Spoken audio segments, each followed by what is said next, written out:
Jungle of Bones, read by The Shadow Gamer, written by Ben McKelson, the author of Touching Spirit Bear. Chapter 1. Remove your hat, son, the old man said, his voice matter-of-fact, his deep-set eyes intense.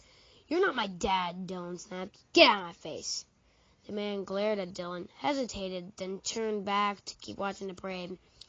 Dylan's mother, Natalie, turned to him. Take your hat off, she said quietly. When Dylan rolled his eyes, she reached out and grabbed his hat, motioning to the old people marching past. Those men and women are the VFW, the veterans of foreign wars. Move your hat to show respect. Bunch of over-the-hill Boy Scouts with their dumb little hats, Dylan said, motioning. I can leave my hat on if I want. It's a free country. Frustration clouded Natalie's eyes as she tucked Dylan's hat into her purse.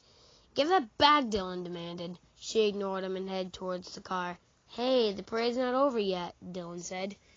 Natalie kept walking. What's the big deal? Dylan muttered, following her.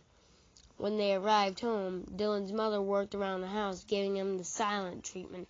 Dylan knew he should feel lucky. Some parents yelled and shouted or even hit their kids when they were mad. His mom just clammed up. He could tell whenever she was angry because she quit talking. Dylan stomped up the stairs to his room, whistling for his dog Zipper to follow him. His black lab was the only sane thing in his life anymore. Zipper didn't care what anybody wore or said. He didn't care what time anybody went to bed or if they skipped school, as long as he could cuddle and get his ears scratched. Dylan slammed the door to his room and flopped down onto his bed. Come on up, boy, he said, coaxing Zipper onto the bed. That was something that bugged his mom. She said Zipper shed too much. But right now, Dylan wanted the company. He lay back and stared at the ceiling. It wasn't like he had killed anybody or stolen anything. All he had done was not take his hat off. Since when was that a capital offense? Dylan looked around his room. He was too mad to play his computer games. Instead, he took a tennis ball and bounced it repeatedly off the wall. That was something that really bugged Mom. Most times, Zipper would chase the ball around the room. Tonight, he curled on the bed, watching with lazy eyes. Are you giving me the silent treatment too? Dylan asked. Zipper closed his eyes without even wagging his tail. Natalie called up.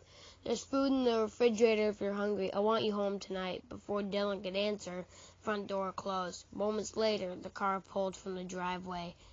Dylan threw the tennis ball extra hard one last time. She hadn't made dinner for him or said anything about bouncing the ball.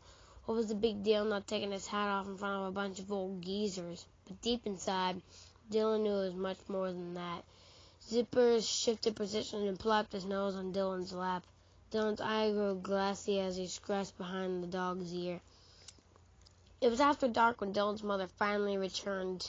He could hear her busying around downstairs for almost an hour before going to bed. She poked her head in Dylan's room to make sure he was home. What's wrong? Don't you trust me? Dylan shouted as his mom closed the door down the stairs without even saying hello. Dylan's face flushed with anger. Why does she treat him like some little kid who needed babysitting? He would be in 8th grade this fall, yet she always acted like he was some screw-up who was about to set the house on fire. Dylan crossed the room. If she wanted a screw-up, he would really give her one. He eased his window open and crawled out onto the porch roof. He whispered back, Zipper, stay. Dylan could hear Zipper whining as he carefully tiptoed down the shingles and over to where a big maple tree grew near the gutter downspout. With practiced ease, he lowered himself to the ground. He didn't know where he was going. He just began walking. When he reached the end of the block, an idea struck him. He quickened his pace and ran the next 6 blocks to the edge of town, where he squeezed under a wood-slated fence that guarded the front of the local junkyard. Often when he skipped schools, he came out here to wander around the junk cars. He loved cars, any kind of car. Antiques, hot rods, sports cars. He especially liked Corvettes. That had been Dad's favorite car. Dylan could tell just about every model that had ever been made. Not that there were any Corvettes in this junkyard, but there were other old cars that were pretty awesome. Whenever Dylan wandered through this junkyard, the owner, a guy called Mance Krogan, watched him as if he thought a crook were trying to steal something. To bug the owner, Dylan always walked extra slowly. During one of his visits, Dylan noticed 6 or 7 cars parked away from the others in a row beside the garage. He asked about them, and the man said they had been fixed up to run and were for sale. When Dylan looked inside the cars, he noticed keys in all the ignitions. That was something he remembered now as he crossed the darkened yard. He walked straight to an old gray Plymouth in the middle of the road. A dim yard light cast eerie shadows from each car. Peering in, Dylan saw a keychain dangling from the car's ignition. He took a step back from the Plymouth and stood up straight. Maybe this wasn't such a good idea. He looked around the empty and quiet lot. Most people were fast asleep by now, including his mom. If he just took the car for a quick ride and returned it, how would anyone know it was him? Dylan tried the driver's door. He expected it to be locked, but the handle clicked and the door swung open with a creak.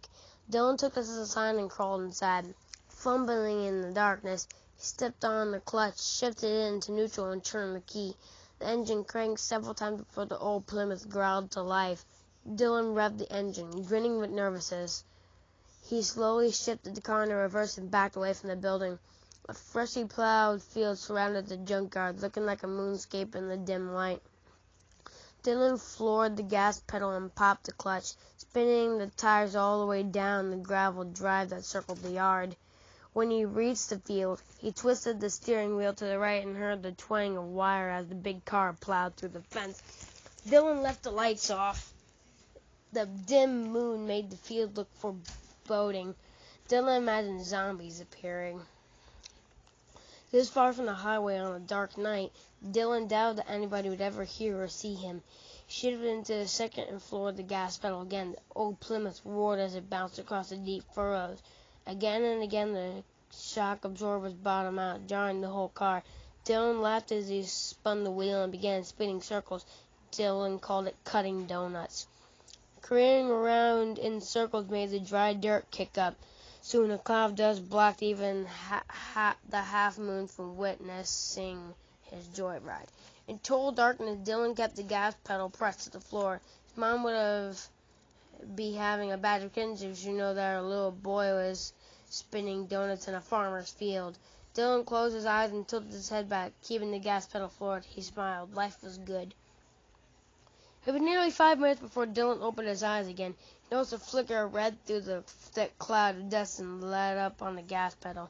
As the dust cleared, the moonlight returned along with the set of headlights. Without the motor revving, Dylan could also hear a sign out. He straightened out the steering wheel and carefully drove out of the vanishing dust cloud. Facing Dylan waited two patrol cars, red lights flashing, sirens wailing. Stop the car and get out with your hands up. An amplified voice shouted over a loudspeaker on top of one of the squad cars. Get out now. Bright headlights blinded Dylan as he braked to a stop and shut off the engine. This was bad. His plan had been to get caught. He panicked. Maybe he could jump out and run in the darkness. The officers probably couldn't catch him. Before Dylan could do anything, a deputy ran to the side of the old Plymouth. He jerked the door open and drew his pistol.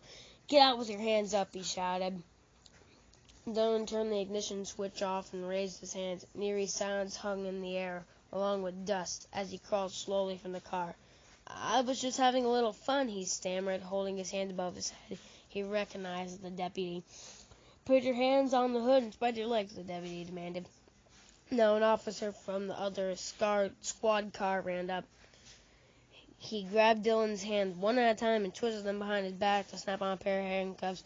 You call this a little fun? Wrecking somebody's car, running down the fence, and ripping up somebody's planted field?